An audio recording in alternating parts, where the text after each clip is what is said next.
नमस्कार, मैं मनोज ठाकुर। सरकारी योजनाएं बनती तो आम आदमी को लाभ पहुंचाने के लिए है, लेकिन इस लाभ की आड़ में फायदा किसी और को पहुंचाया जाता है। सरकारी तंत्र में किस तरह से भ्रष्टाचार होते हैं, किस तरह से गड़बड़ी होती है, आम आदमी के नाम पर शुरू की गई योजना कैसे किसी कंपनी या किसी व्यक्ति विशेष या किसी संस्था को लाभ पहुंचाती है, यह देखना है तो हरियाणा की मेरा पानी मेरा विरासत योजना के तहत मक्का की बिजाई का मामला देख लीजिए।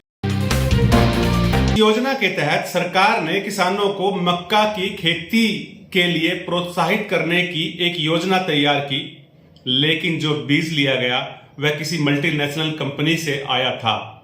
बीज आया भी नहीं और कंपनियों को पैसे चले गए। इसी को लेकर डॉक्टर वीरेंद्र ने सीबीआई से मांग की है कि इस घोटाले की जांच की जाए। पिछले 3-4 साल से हरियाणा सरकार मेरा पानी मेरी विरासत योजना के तहत किसानों को लाखों एकड़ ज़मीन पर मक्का फसल बोआने का दावा करती रही है, जिसमें सरकार 7,000 रुपये एकड़ का सरकारी अनुदान का दावा करती है, जिससे प्रदेश के किसान धान छोड़कर मक्का को अपनाएं।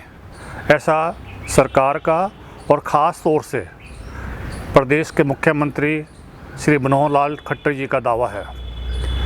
तथ्यों के विपरीत अब तक की हालात ये है कि सरकार के दावे के विपरीत हरियाणा में शायद ही किसी किसान ने सरकारी अनुदान की मक्का फसल लगाई हो, क्योंकि किसान अच्छी तरह जानते हैं कि मक्का फसल प्रदेश के मौसम व भूमि के अनुकूल नहीं है। वर्षा ऋतु में प्रदेश में 2/3 हिस्से में जल भराव की स्थिति उत्पन्न हो जाती है और मक्का फसल जल भराव को 2 से 4 घंटे भी बर्दाश्त नहीं कर सकती। इसीलिए मक्का फसल आमतौर पर छोटी पहाड़ियों के शिवालिक पहाड़ियों में, उत्तरांचल में, हिमाचल में, सिक्किम में, असम में और हरियाणा में मोरनी हिल, अम्बाला ज़िले या यमुनानगर के ज़िले की छोटी पहाड़ियाँ हैं, वहीं पे होती है। और पिछले 20 साल का औसतन इलाका मक्का के फसल के अंदर 6,000 से 9,000 हेक्टेयर यानी 15,000 एकड़ से 20,000 एकड़ तक सीमित है। उसके बावजूद सरकार अव्यवहारिक योजना के तहत धान के किसानों को मक्का की तरफ शिफ्ट करना चाह रही है, लेकिन किसान समझदार हैं, सरकार की अव्यवहारिक योजना को अपनाने को तैयार नहीं है। लेकिन सरकार अपनी योजनाओं को सफल बता रही है। पिछले 2 साल में सरकार ने 50,000 हेक्टेयर यानी 1,25,000 एकड़ मक्का फसल बोआने का दावा किया था।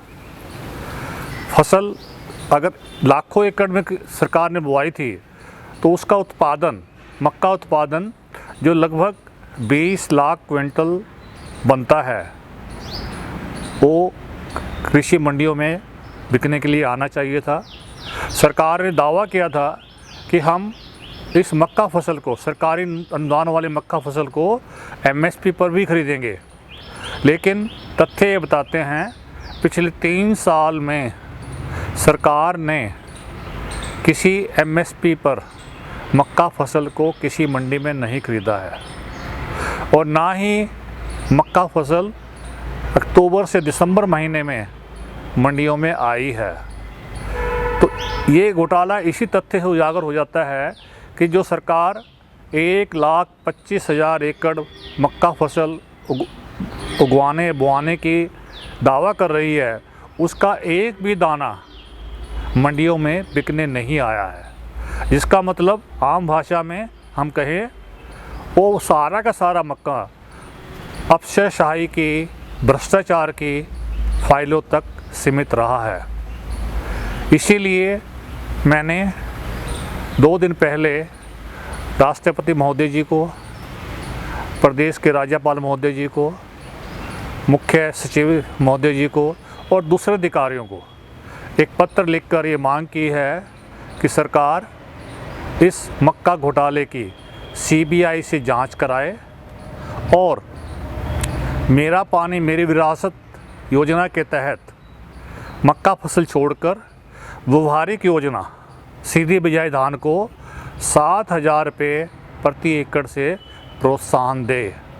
जैसा सभी को मालूम है, पिछले साल बिना सरकारी सहयोग के, प्रोत्साहन के, किसानों ने पंजाब में 16 लाख एकड़ और हरियाणा में लगभग 5 से 6 लाख एकड़ भूमि पर सीधी बिजाई धान तकनीक से खेती की थी, जो आम तौर पर कामयाब रही। सीधी बिजाई धान तकनीक में लगभग 40% भूजल की बचत होती है, 50% लागत की बचत होती है। किसान इसको अपनाने को तैयार हैं, बशर्ते सरकार प्रोत्साहन दे। अगर सरकार 7,000 रुपये प्रति एकड़ का प्रोत्साहन देती है तो मेरा ऐसा विश्वास है कि प्रदेश के सभी किसान सीधी बिजाई धान को अपनाएंगे, जिससे प्रदेश में भूजल संरक्षण होगा।